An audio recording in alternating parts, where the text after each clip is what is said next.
May arte? May budget? Akala nyo lang yon. So solid, white rose papaya, wow, white rose, white rose papaya, wow, white rose, white rose papaya. May glow up with white rose papaya. White rose papaya. May puti power times 2 kasi may papaya at niacinamide. May shea butter and tea tree oil pa. Kutis sulit ang glow May up. glow up with white rose papaya.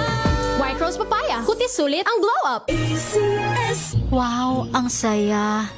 Isang barangay na labada, puro mancha pa. Goodbye, pahinga. Mommy, isang laba lang yan sa Pride Bar Blue.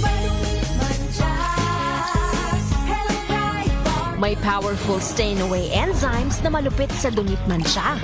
At di masakit sa kamay. Isang laba lang yan. Hello, pahinga.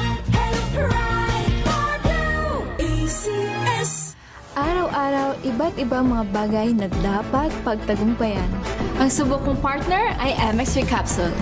Research-based na tested and proven. Helps avoid pain discomfort. Iwas-iwas sa sakit. Kailangan lang na long-term ang pag-inom 2 capsules araw-araw. Kasabay ng proper diet and exercise. I am able to make it with the right partner.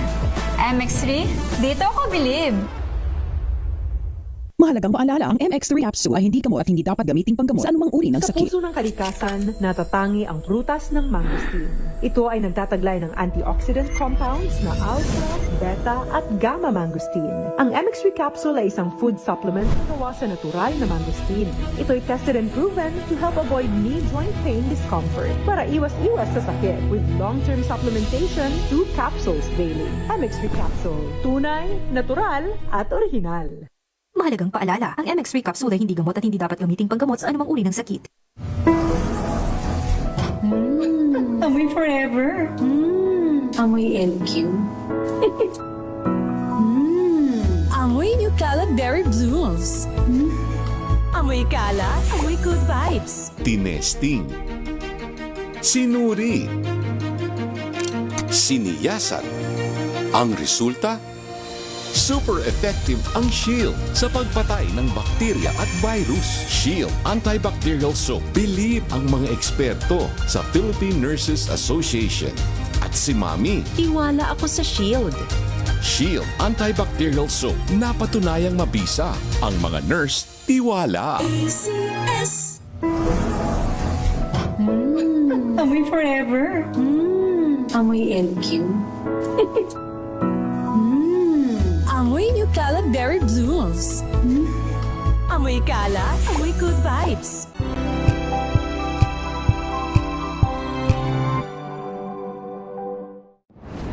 Kung good vibes ang hanap mo, dito ka na sa sigurado. Mula sa mga istoryang nagbibigay ng inspirasyon hanggang sa mga kwentong may dalang solusyon. Mga balitang pampagaan ang pakiramdam at papaganda ng araw. Hindi lang ba sa good news, kundi the better news. Mula Lunes hanggang Biyernes, 1:00 ng tanghali sa DZRH TV. Nagsimula sa pangarap hanggang sa maabot ang tagumpay. Iba't ibang kwento, iba't ibang mukha ng atletang Pilipino. Mas pinatindi, mas pinalakas, at mas pinaaksyon sa Match Point tuwing Sabado, 12:30 ng tanghali sa DZRH TV.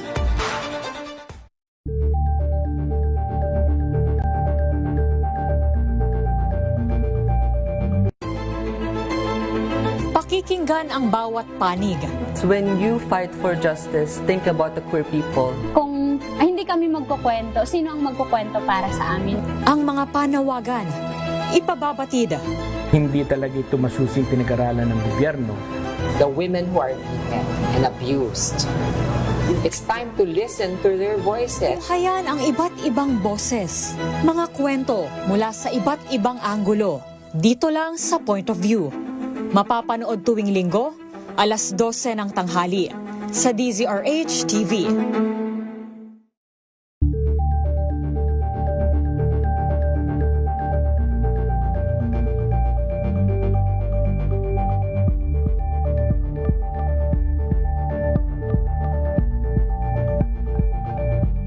Tambalang Anthony Taberna at Jerry Baha ang gigising sa inyong umaga dahil lalatay ang humahagupit na diskusyon at komentaryo Lunes hanggang Biyernes sa 2x2.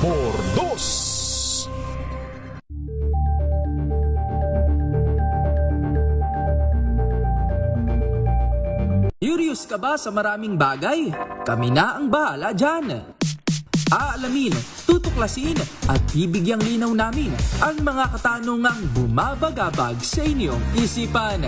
Sa programa kung saan ang bawat sagot ay galing lamang sa mga eksperto. Ang Expert's Opinion, tuwing linggo 3:00 ng hapon, dito lang sa DZRH TV. Pilipinas, oras natin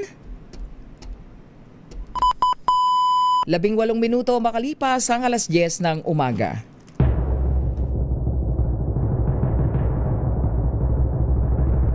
And the Golden Dove for Best Public Service Program Host goes to May Binohan, DZRH. Ito na ang 28th KBP Golden Dove Awardee Best Public Service Program Host, ang Wonder Woman ng Public Service, si May Binauhan. Ang programang naging panata na ang pagsuporta sa lahat ng Pilipino saan man sa mundo sa napakaraming taon. Ang programang nakatatak na sa bawat isip at puso ng Pilipino. DZRH, Operation Tulong. Kasama ang Wonder Woman ng lahat, si Miss May Binauhan, ang tulungang may kasamang balitaan. Live sa DZRH Radio, DZRH TV at online DZRH, Operation Tulong.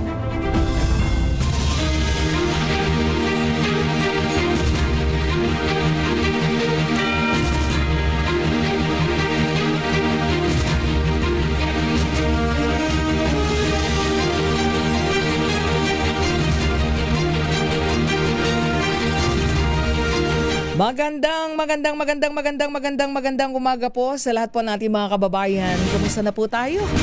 Ngayon pong araw ng Martes, ika-3 na po tayo sa buwan ng Pebrero. It's February 3, 2026 mga kaibigan. Samahan niyo pa rin po inyong lingkod, May Binauhan dito po sa DZRH Operation Tulong. Siyempre pa, una sa Pilipinas, una sa Pilipino. 10:00 hanggang 11:00 po tayo ng umaga. Marami pong salamat muli sa lahat po ng ating mga tumatangkilik noon, ngayon, noon at ngayon. Present, past. Noon at hanggang ngayon, marami pong salamat. Ayan, sa inyo pong patuloy na pagtitiwala sa lahat po ng ating mga programa dito po sa DZRH. At syempre, sabi nga natin ng DZRH, balita, entertainment, public service, lahat ng balita atin po nga inihahatid. Kaya maraming salamat for making us number 1 again in Metro Manila and Mega Manila. Ayan, sa pamagitan po ng survey po mula sa Kantar. Salamat po sa inyo pong tuloy-tuloy na pagtitiwala dito po sa amin sa ating mga programa. At syempre tayo sa DZRH Operation Tulong. Kaya tuloy-tuloy din ang public service. Maya-maya po lamang, meron pa rin po tayong pasyente sikapin nating matulungan. Mga may sakit nating kababayan na lumalapit dito po sa Operation Tulong. Dahil ang bahaging ito nating programa sa umaga ay para po sa mga may sakit, lalong-lalo na po. Naku, kadami talaga eh. Mamaya po mula sa Tansa Cavite ang ating pong senior na makakausap. Ayan, na meron pong idudulog dito pa rin po sa ating programa. Uy, sa mga kasambahay daw sa Metro Manila, o yung merong mga may kasambahay, effective po February 7, sa araw po ng Sabado, sila po'y makatatanggap na ng 800 pesos na dagdag sahod kada buwan. Ha? Yung mga kasambahay sa Metro Manila. Aba, malaking tulong yan sa ating mga kasambahay. So yan po yung inaprobahang wage order number 6 ng Regional Tripartite Wages and Productivity Board.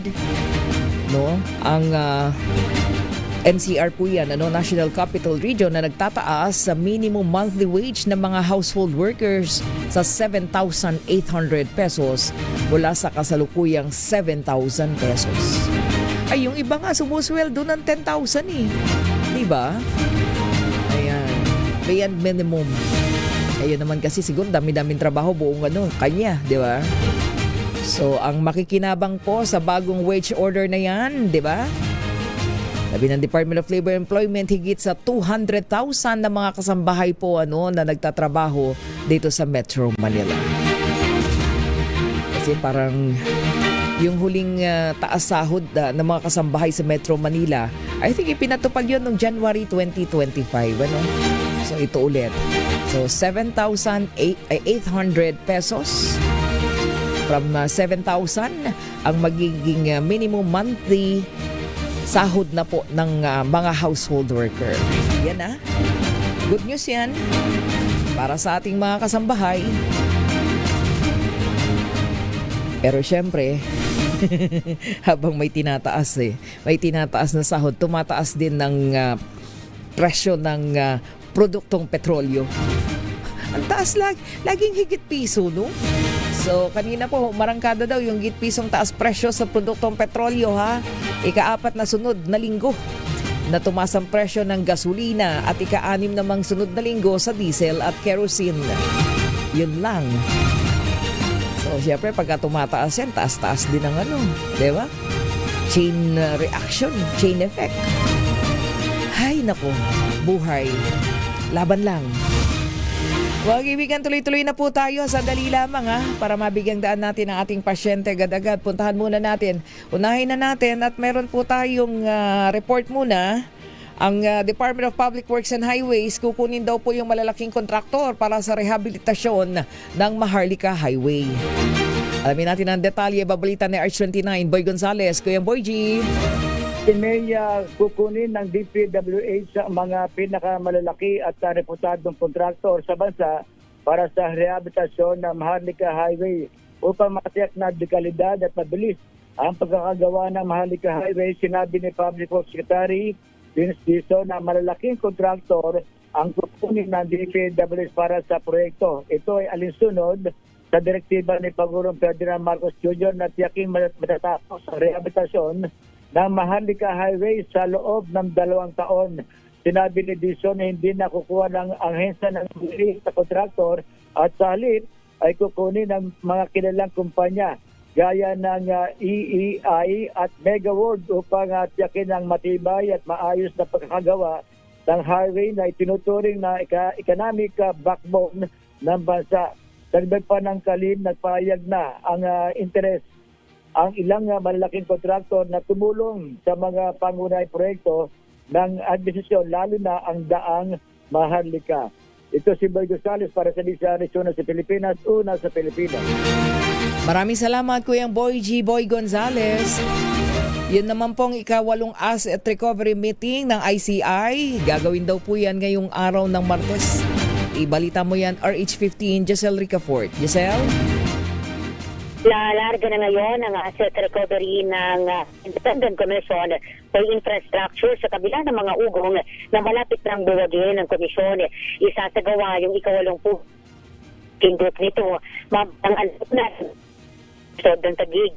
Pangungunahan yan ng TWG Chairman na si Atty. Renato Paraiso, ang Acting Executive Director ng Cybercrime Investigation and Coordinating Center. Ayon sa ICI, tatalakayin mamaya yung nagpapatuloy na interagency coordination effort ng ibang ahensya ng gobyerno, kabilang na yung DOJ, NBI, Anti-Money Laundering Council, gayon din yung Bureau of Customs. Noong Biyernes, isinagawa yung ika-50 naman ng ICI Project Investigation Task Force na ginubuo ng PNP-CIDG, DPWH at National Bureau of Investigation. Tinalakay dito yung takbo ng pagsisiyasat, kabilang yung pag-skip sa 15 kontrata na sumeryo ng bulto ng mga kontrata nasyonal na pamahalaan. Ito si Giselle Ricafort para sa DZRH sa Pilipinas, una sa Pilipino. Maraming salamat, RH15 Giselle Ricafort. Samantala mga kaibigan, batiin lang muna natin si Mamang Grab driver. Lagi pala nakikinig sa atin ito sa sa DZRH. Batiin ko lang muna si Kuya Antonio Antiola Daza Jr., no? Ayan, kanina nakasakay natin si Mamang Grabe. Ayan, Kuya Antonio Antiola Deza Deza Jr. Ayan, sabi niya, wala umaga kay kinakatunying. Ayan, at kay Cherry Baha. Ayan, nakikinig daw siya simula sa inyong programa. Kaya batiin niyo bukas si Kuya Antonio Antiola Deza Jr. na lagi din po nakatutok sa mga programa ng DZRH. Salamat po! Ayan, kaya po tayo number 1 Daming nakikinig di ba, Jerry? Salamat po! Eto naman, yung plano daw po ng lokal na pamahalaan ng Valenzuela na gawing pangkabuhayan, yung tumubong water lily sa kanilang katubigan, umani po yan ng suporta at papuri. Basta pangkakakitaan para sa mga kababayan at inyong constituent. Maganda yan, di ba? RH23 Edwin Duque sa detalye niyan. Kuyang Edwin.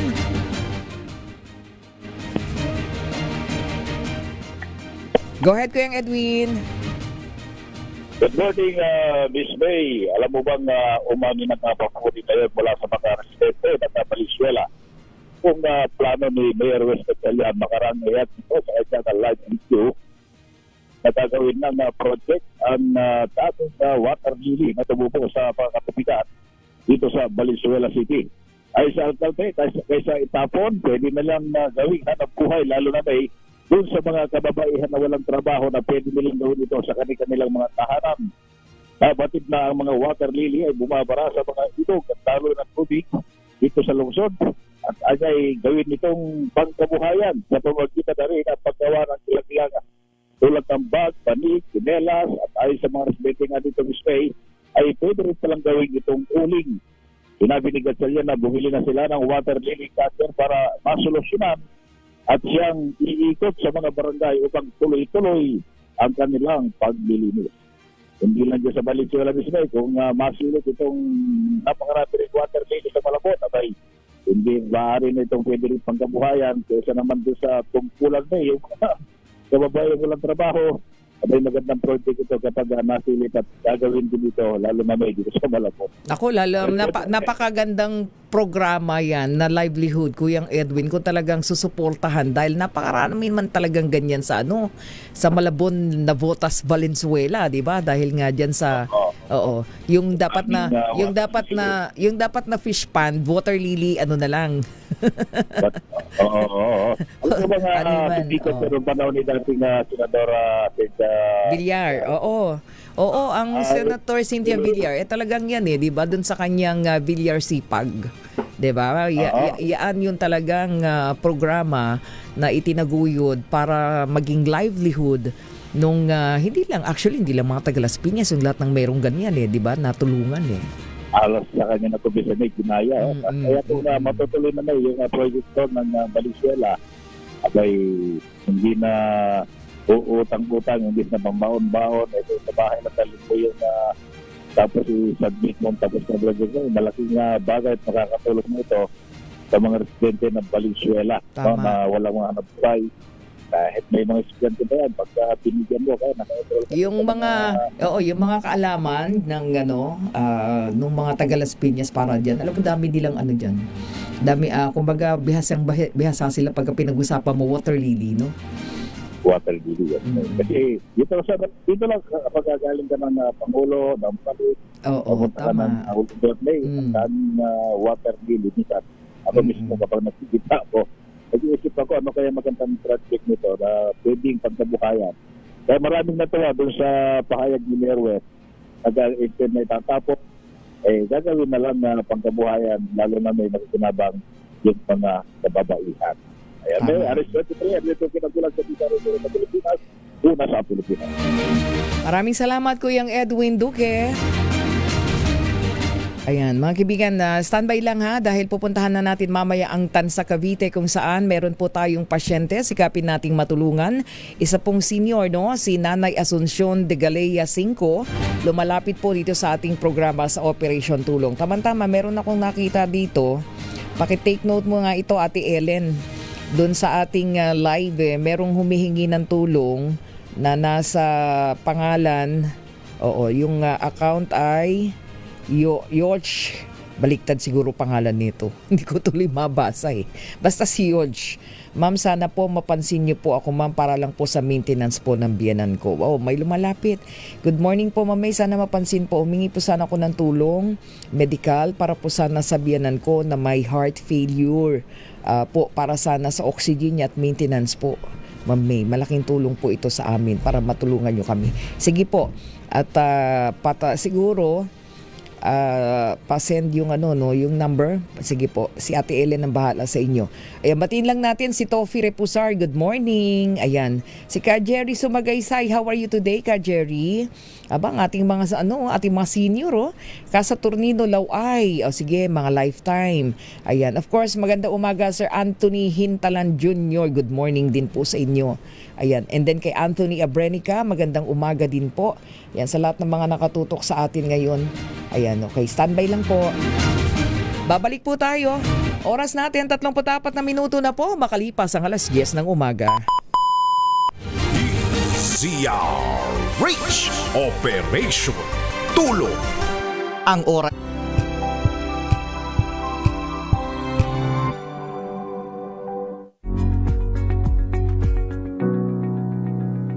This portion is brought to you by ACS Manufacturing Corporation, ISO certified, maker of world-class quality Pride detergent.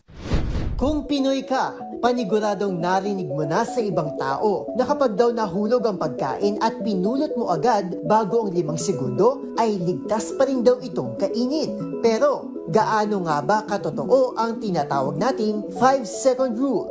May mga nagsasabi na totoo ang 5-second rule, pero agad itong pinapasinungalingan ng ilang pag-aaral. Ayon sa pag-aaral ng Rutgers, ang paglipat ng bakterya sa isang pagkain na nahulog ay may bilis lamang na less than a second hanggang 1 segundo. Ganito rin ang lumalabas sa isang research ng isang estudyante sa University of Illinois, kung saan maraming germs agad ang lumipat sa pagkain matapos nitong mahulog sa sahig.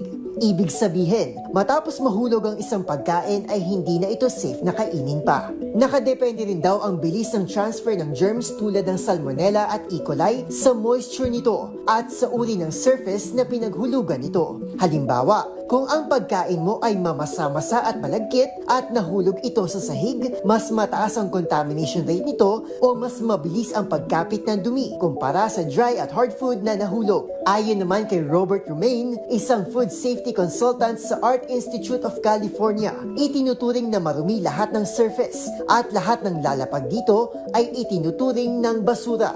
Upang masiguro naman ang ating kaligtasan at maiwasan ang pagkakasakit, mas mainam daw na wag nang kainin at itapon na lamang ang mga nahulog na pagkain, lalo na sa mga prone sa sakit tulad na lang ng mga bata, buntis, matanda at yung may mahinang immune system.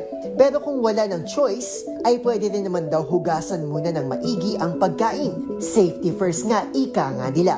Kaya naman maituturing pa rin na myth ang paniniwala sa konsepto ng 5-second rule o ang pagkain muli sa nahulog na pagkain ng wala pang 5 segundo. This portion is brought to you by ACS Manufacturing Corporation, ISO certified, maker of world-class quality Pride detergent. Hello, Washi! Laundry day na naman! Yay! Anong meron? Mancha ng chocolate, putik, may libag pa! Kaya natin yan!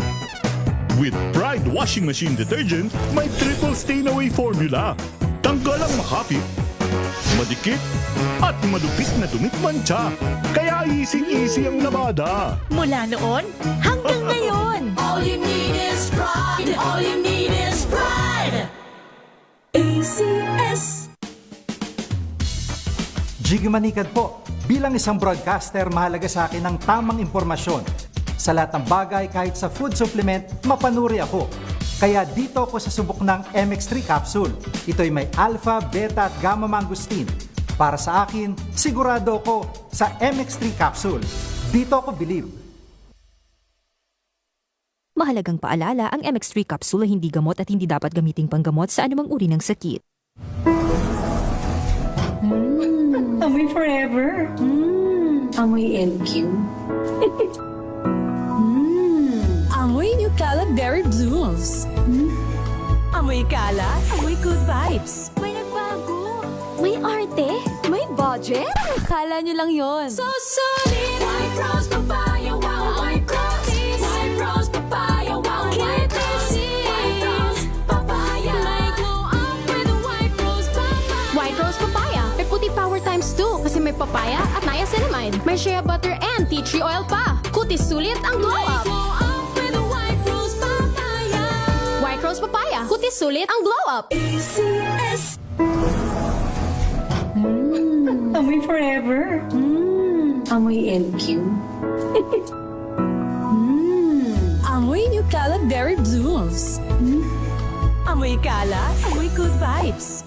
NBC Milliones. NBC Milliones. Mamimigay na naman kami dito sa MBC ng 1 million pesos! Sa isang malinis na papel, ilagay ang iyong name, age, address, phone number at pirmahan. Ipasok sa loob ng isang white legal-sized envelope. Kalakip ang alinman sa mga required proof of purchase o POP. At sa labas ng envelope, ilagay ang NBC Milliones 2026, ang POP na ginamit at ang MBC station na iyong sasalihan.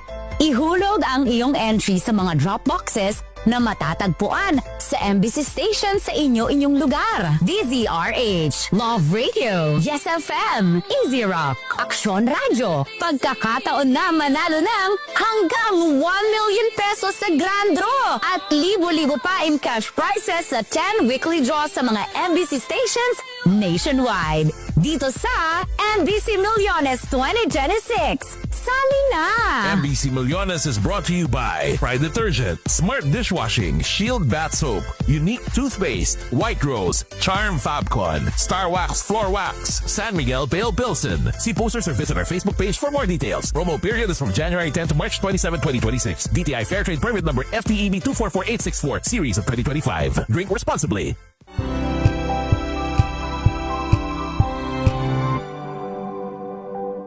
Wow, ang saya. Isang barangay na labada, puro mancha pa. Goodbye, pahinga. Mommy, isang laba lang yan sa Pride Bar Blue. May powerful stain-away enzymes na malupit sa dunit mansya. At di masakit sa kamay. Isang laba lang yan. Hello, pahinga. Hello, Pride Bar Blue. ACS.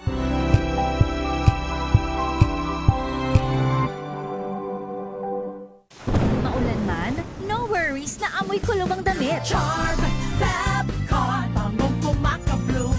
Tanggal amoy kulong sa bango ng charm. Kaya gamit ko, Charm Fabcon with Bloom Fresh technology. Kills 99.9% of kulob-causing bacteria. May aroma burst pa of thousands of flowers and berries. Ang sampay sa loob, no amoy kulob. Bangong kumakabloom sa charm. Charm Fabcon. ACS.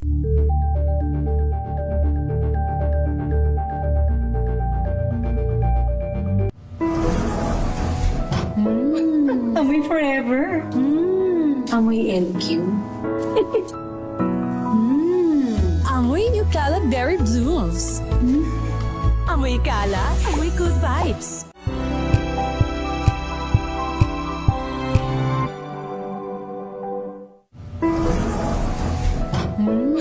Amoy forever. Amoy LQ. Amoy New Caleb Berry Blooms. Amoy kalat, amoy good vibes.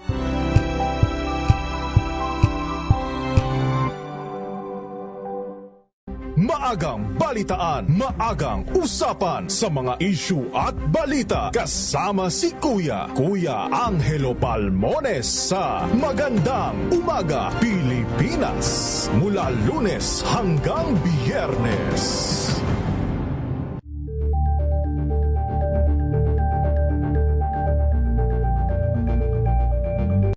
Alamin ang mga maiinit na isyung pambayan, mga balitang kailangan mong malaman, usapin sa pamahalaan, politika, ekonomiya at kabuhayan. Ito ang mga dapat mong malaman, pakialaman at pag-uusapan dahil kayo ang tinig ng mamamayan dito sa Damdaming Bayan.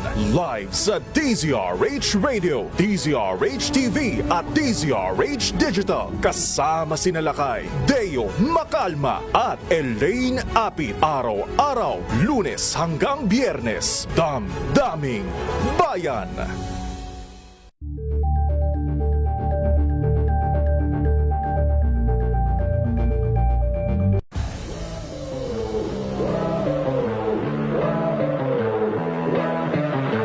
Champion tayo this year. Pero after natin, the day niyan, after nun, di ba, competition, kinabukasan din na tayo champion.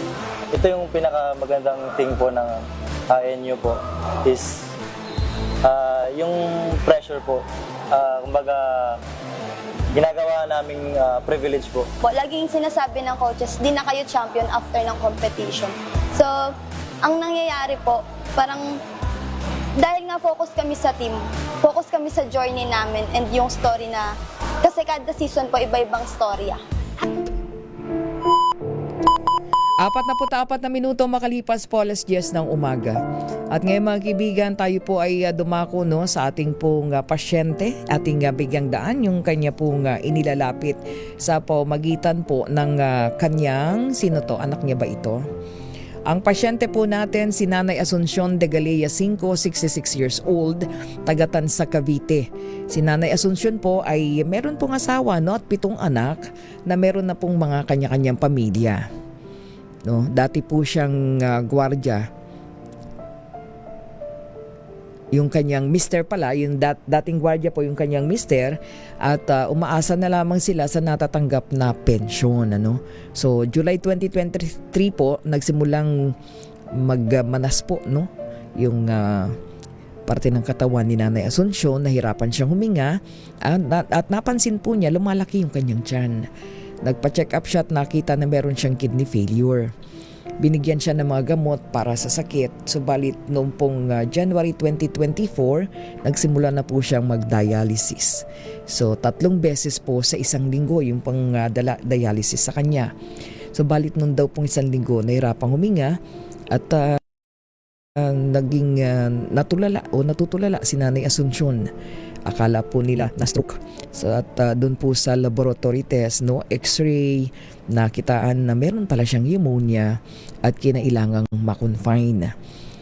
So nagpapatuloy po yung paggamot sa kanya. Alamin natin ano ang kondisyon ngayon ni Nanay Asuncion de Galea 5 sa pamagitan ni Ate Maiza. Ate Maiza, magandang umaga. Good morning. Magandang umaga po. Oo. Ate Maiza, ikaw ay anak? Opo. Oo. 7 kayo, no? So, sino ang kapisan ni Nanay Asuncion ngayon? Bali po, ang naano po sa kanya yung ate ko pong taga Bicol na iniwanan niya po yung mga anak niya para siya po ang umalalay kay nanay. Pero lahat kayo may kanya-kanya ng pamilya. Opo. Oo. Pero si nanay nakapisan sa iyo? O dun sa ate mo? Sa ate ko po. Ako lang po yung nag-aasikaso pag po napunta ng ospital. Kasi po may trabaho rin po yung ate ko. Oo. So yung ate mo nandoon sa Tansa, Cavite? Opo. Okay. So si nanay tapos si tatay mo, magkasama naman sila? Ano po, separate po sila. Si tatay nasa sa kapatid mo? Apo. Okay. So, anyway, kasi 66, sabagay, bata pa si nanay. Ano ba pangalan ni nanay? Anong tawag sa kanya? Shoni? Sokme po ang kanyang sa amin, tawag po. So, anong pangalan? Nanay Sokme. Sokne. Ayan, si Apo. Nanay Sokne. Kala ko Shoni, pag-Asunsyon, Shoni. si Yung Nanay. po, Sony, pero nabansagan po sa talagang Sokne. Sokne, ang tawag na po sa kanya. Si Nanay Sokne. Ayan, nasa tabi mo ba si Nanay? Wala po, nasa bahay po ako ngayon kasi po ang bantay po yung kapatid kong isa. Oo, may nagbibilang ha. Mukhang may tinuturuan ka anak mo. May anak po ako, papasok po sa school. Tinuturuan. Ang galing magbilang ha. Oh, nagpa-practice. Kinder po. Kinder, galing. May assignment. Anyway, ihatid mo pa lang sa school. Papa. Ayan, okay, sige. Anuhin ka muna namin, kunin muna namin yung oras mo, ha? Okay Ate lang po. Maiza.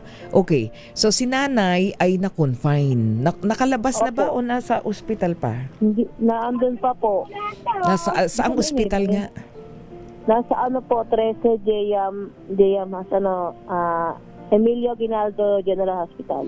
Sa General Emilio. So naka-confine siya dahil nahirapang huminga, and then ang kanyang diagnosis may pneumonia. Apo. Ano ang sabi ng doktor? Sabi naman po ng doktor last nung nandun po ako, pero ngayon wala pa po siya. Nung last po Friday, sabi po sa akin, si mother po medyo okay na. And then sabi po, obserbahan na lang po siya, then tapusin lang po yung antibiotic na pinapainom sa kanya, tapos if ever pwede na po siya lumabas. Kaso wala pa pong paano ngayon ng doktor kung kailan lalabas. Wala pa po silang sinasabi. So okay, parang treated na yung kanyang pneumonia. Apo. Naku, pagka sa ganyang edad, ingatan nyo ha. Yung pneumonia talaga, medyo yun. Opo. No? Oo. Pero first time niya nag-pneumonia. Ngayon lang po. Oo. So, pwede na siyang inihintay na lang na siya ay ma-discharge. Habang po siya nasa ospital, dun po siya nag-treatment ng dialysis. Okay. So paglabas niya, ang dialysis niya lagi na sa Emilio Aguinaldo. Hindi po, ang dala pong dialysis niya po is dito sa may Tansa, sa may DSEP, sa may ano po. Okay. Doon po talaga siya dinadialysis. Kailangan lang po siyang isukod sa ER kasi nga po hindi makahinga. Then parang akala na po na stroke na at ano. Kaya po namin siya sinugod sa Emilio General Hospital. Oo. So nakakausap na si nanay, okay na siya. Opo, okay naman po na. Ay, mabuti naman, Tapos, sabi ng doktor, tuloy-tuloy pa rin yung dialysis niya kahit paglabas niya, di ba? Ano po siya, lifetime na po yung dialysis niya po, 3 times a week. 3 times a week. Ayan, oo. So, yung isang bagay, yung si mother, ang nag-aalaga, yung panganay ninyo, nandun din siya nakatira, di ba? Sa Tansa, Cavite. Opo. And then, pagkadadalhin siya, mas malapit yung dialysis center dun sa bahay. Tama ba? Sa Tansa. Apo, mas malapit po. Kasi ang General Emilio Aguinaldo ba ay government hospital? Apo, government hospital po sa 13. Sa bagay, pagkakasi doon, malayo-layo pag doon yung ipapadialysis. Pag dito po sa Tansa, lang po, meron naman po yung kapatid niya po, sineservice po siya pag papunta ng dialysis. Oo, okay. And then yung dialysis niya, bali 3 times a week, so 12 times yun sa isang buwan. At ang dialysis naman ay sagot, diba, ng PhilHealth, nasasagot na yung mga kailangan? Opo, sagot po nila yung yung dialysis. Then, ang lang po namin, yung mga gamot, yung mga pamapamasahe, yung mga pag napunta kami sa mga Kasi lahat kayo may mga kanya-kanyang pamilya, may mga anak nga po. Na binubuhay. Anyway, so si nanay kapag pag-uwi niya, 'di ba? Doon pa rin sa may Tansa naman siya uwi. Apo. Okay. So ngayon ano ang maipaglingkod namin, Ate Maiza? Ano yung pwedeng maitulong namin sa kanya? Lang po yung kahit mga financial na pangangailangan, katulad minsan yung ibang gamot po kasi minsan hindi po namin kaya mahal po yung gamot. Yung mga gastos niya sa bahay, yung mga pangangailangan niya po. Pero yung sa dialysis naman po, okay naman po. Kung nalibre. Oo. Siya ba'y hypertensive din? Po. Meron din siyang mga maintenance medicine sa hypertension. Opo, may maintenance medicine po siya. Yung sa puso, tapos yung sa diabetes. May diabetes din. Diabetic din si nanay. Okay. So maraming gamot. Pagka ganyan, sa isang buwan, magkano inabot yung gamot niya? Siyempre, pwera yung dialysis. Libo rin po ang inaabot. Pag minsan po, wala rin pong pera yung mga anak. Minsan, katulad nisa po na ako po isa po nalapit sa mga financial assistant. Yan, Oo. pambili-bili niya ng gamot. Sa TANSA ba, sa social service ng TANSA, meron bang naipoprovide para sa mga senior na katulad ni Nanay Sokni? Nito po, meron na po silang ngayon na pero hindi pa po hindi pa po yata active at parang kaka pa lang po.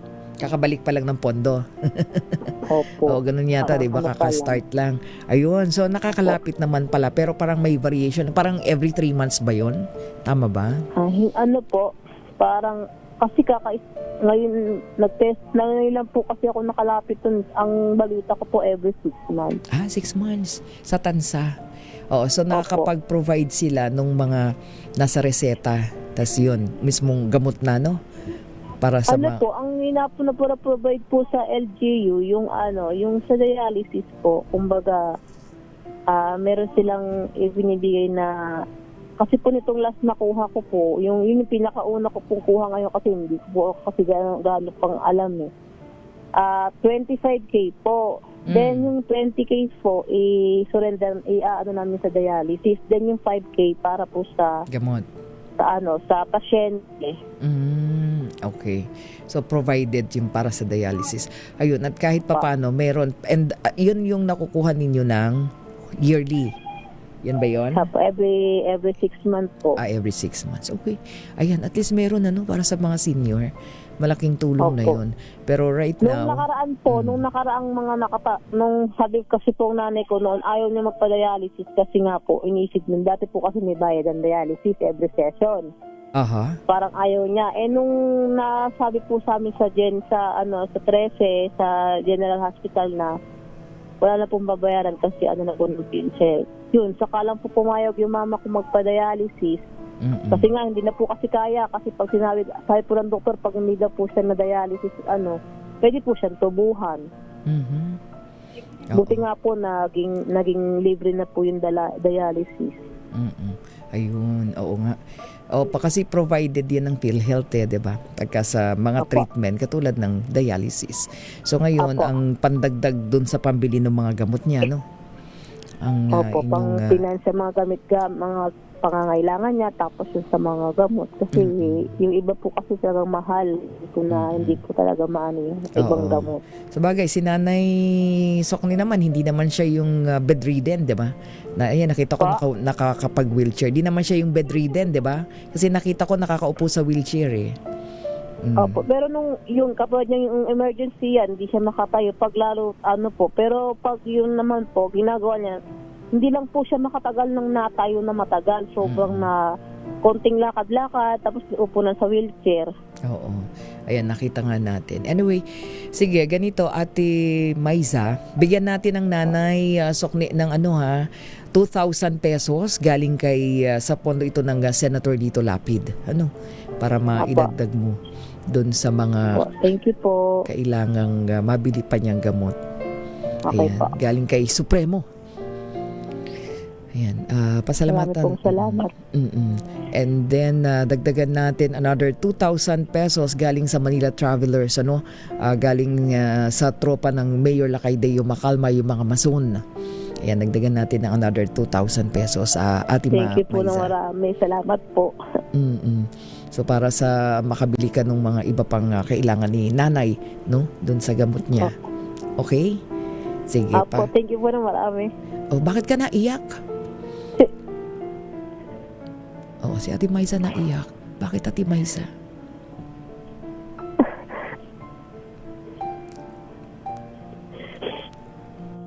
Ate Maiz.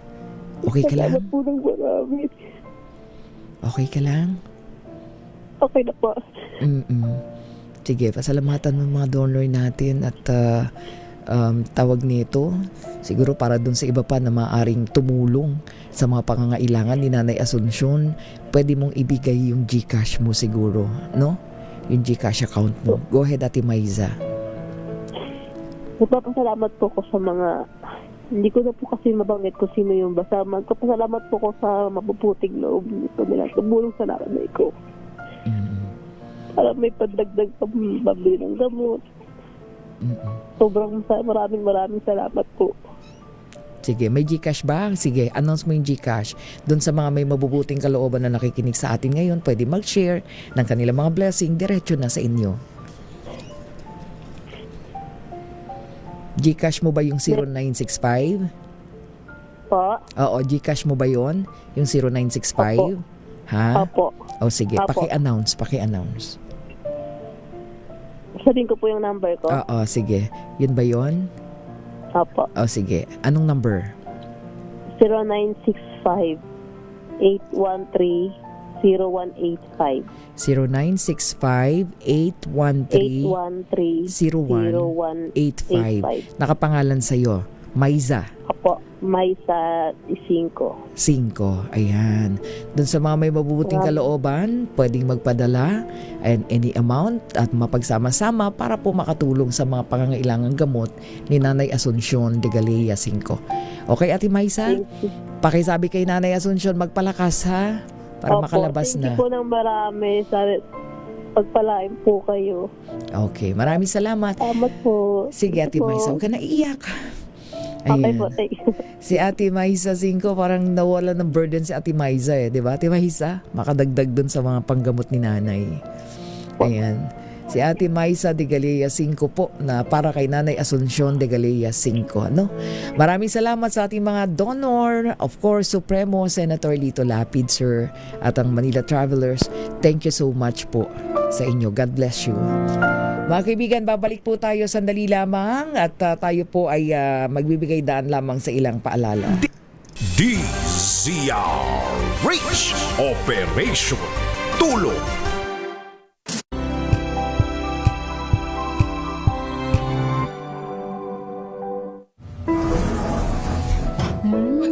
Amoy forever. Amoy LQ. Amoy New Caleb Berry Blooms. Amoy kala, amoy good vibes.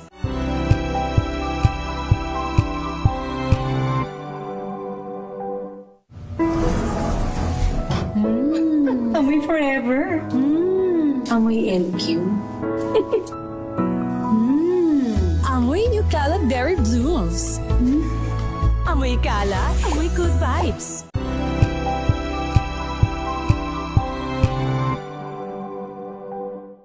We've got you covered. From the hottest hits, exclusive interviews, kilig to the bones fan meet experience, and hataw performances of your favorite stars. Saturdays, 12 noon, dito lang sa DZRH TV.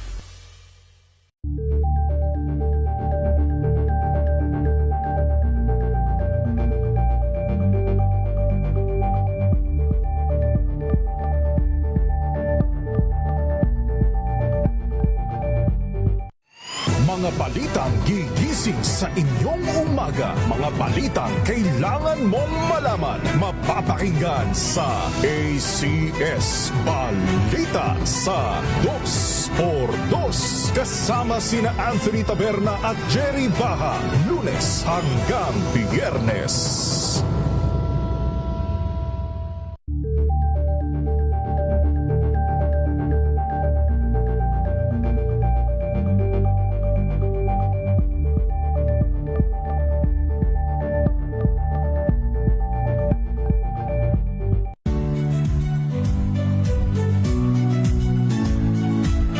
Magandang araw mga kaibigan. Ito po ang inyong balerina ng bayan, si Lisa Makuha Elizalde, na nag-aanyaya sa inyong samahan kami at ang aming mga espesyal na panauhin para sa kalahating oras ng masayang kwentuhan sa aming programang Art to Art, kung saan ang usapang sining at kultura ay para sa lahat. Huwag kaliligtaan, tuwing linggo, alas 3:30 ng hapon, dito lamang sa DZRH Radio, DZRH TV, at via online streaming.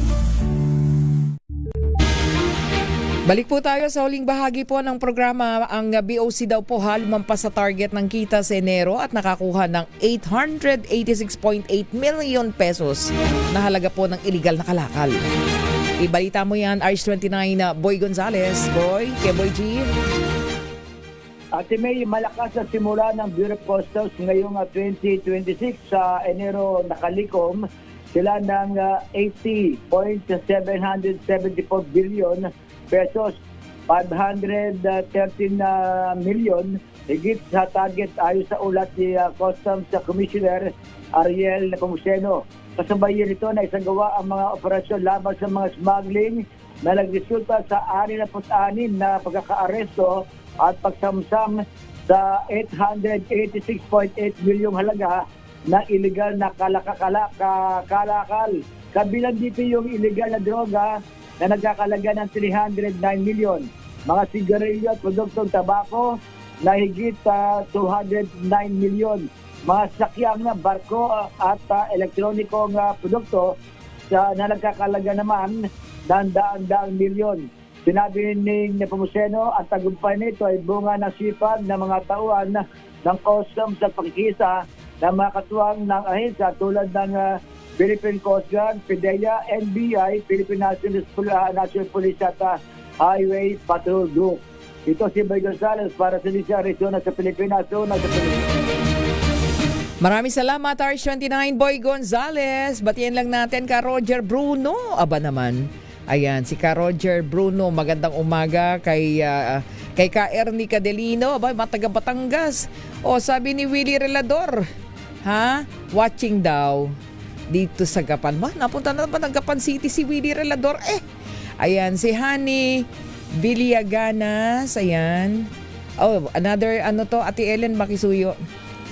Humihingi ng tulong ayan, para dun sa kanilang sige po, para sa mga concern ninyo ha, bigay na po natin kay Ate Ellen. Wala na tayong oras, pansamantala magpapaalam po tayo sa pangalan ng buong puwersa ng DZRH News Center ng DZRH Operation Tulong. Maraming salamat.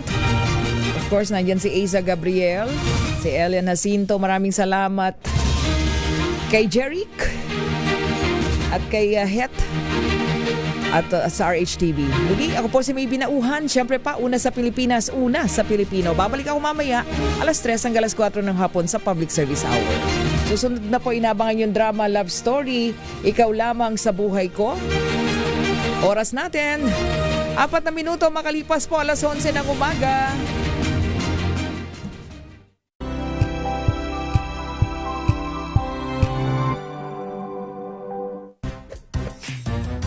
Galing-galing mo, Smart dishwashing paste ko, pritong ulam na masebo, plato o kaldero, tanggaling for everyday. Ganyan pag Smart ang dishwashing paste. May double